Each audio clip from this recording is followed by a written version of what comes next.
इस्लामी तारीख में कुछ कारनामे ऐसे हैं जो तलवार से नहीं, ताज से नहीं, बल्कि दिल के दर्द से लिखे गए हैं।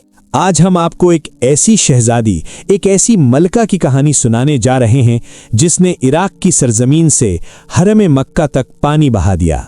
ये अब्बासी दौर है, ये खिलाफत बगदाद का जमाना है और इस सल्तनत की मलिका का नाम है जुबैदा बिनते जाफर। हारून और रशीद की ज़ौजा, महलों में रहने वाली, सोने और रेशम की आदी, लेकिन उनका दिल हज के रास्ते में प्यासे इंसानों के साथ धड़कता था। हर साल जब काफले इराक से हिजाज की तरफ बढ़ते तो एक मरहला ऐसा आता जहां पानी नापैद हो जाता, सूरज आग बरसाता, रेत जलती और प्यास हुज्जाज की जान निकाल लेती। जुबैदा ने औरतों, बच्चों, बूढ़ों को प्यास से बिलबिलाते देखा।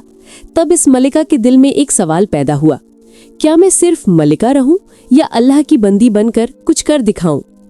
फैसला जो तारीख बन गया। जुबैदा ने हुक्म दिया, मक्का तक पानी लाया जाए। इंजीनियरों ने कहा, बीबी मक्का तक पानी लाया जाए। बीबी, पहाड़ हाय है, चट्टानें गिराए। अगर हर ज़रब पर सोना खर्च हो तब भी ये नहर बनेगी। जुबैदा ने वो जुमला कहा जो तारीख में महफूज हो गया, अगर हर ज़रब पर सोना खर्च हो तब भी ये नहर बनेगी। इस नहर पर इतना खर्च आया कि अगर वो सोना जमा किया जाता तो नहर उससे भर जाती।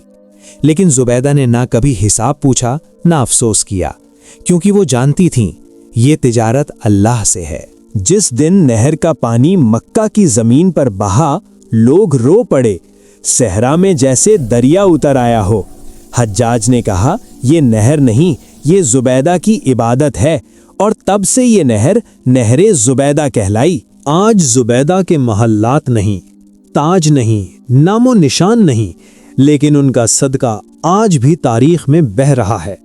ये कहानी हमें बताती है, अजमत ताज से नहीं, अजमत खिदमत से मिलती है, और जो अल्लाह के लिए हो वो सदियों जिंदा रहता है। ये थी एक मलिका की कहानी जिसने इराक और हरम के दरमियान एक दरिया खोद दिया। दजला के किनारे एक दिन बहलोल दाना खामोश बैठे थे और रेत से एक शानदार महल बना रहे थे। हर कोई जो वहां गुजरता उसे हैरत होती कि ये महल कैसे रेत से इतना हसीन बनाया जा सकता है। उसी वक्त रास्ते से खलीफा हारून और रशीद अपनी अहलिया हजरत जुबैदा के साथ गुजर रहे थे। जुबैदा की नज़र इस रेत के महल पर पड़ी तो वो रुक गईं और हैरान होकर बोलीं, बहलूल, ये महल कितने का है? बहलोल दाना ने सर उठाया, मुस्कुराकर जवाब दिया, 2 दीनार का। जुबैदा ने ताज्जुब से पूछा, रेत का महल और 2 दीनार? बहलोल दाना ने कहा, हाँ, मगर ये महल दुनिया का नहीं, आखिरत का है। जुबैदा रहमतुल्लाह अलैह के दिल में बात उतर गई और उन्होंने फौरन 2 दीनार दे दिए। बहलोल दाना ने वो सिक्के लेकर कहा, अल्लाह कबूल फरमाए, और फिर खामोशी से रेत को बिखेर दिया ताकि ये दुनिया के लिए ना रहे।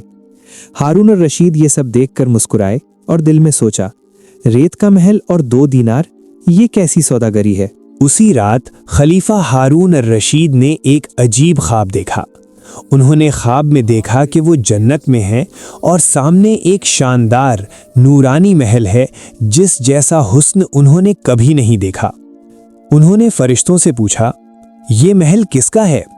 फरिश्तों ने जवाब दिया, ये जुबैदा का है। हारून और रशीद खुश होकर बोले, जुबैदा तो मेरी बीवी है, मैं भी इस महल में दाखिल हूँगा। फरिश्तों ने कहा, नहीं, ये महल उसके अमल से खरीदा गया है, तुमने उसकी कीमत अदा नहीं की। हारून और रशीद घबराकर बोले, मैं अभी कीमत अदा कर देता हूँ। फरिश्तों ने जवाब दिया, दुनिया का बाजार बंद हो चुका। हारून और रशीद सुबह उठे तो वो ख्वाब अभी भी उनके जहन में था।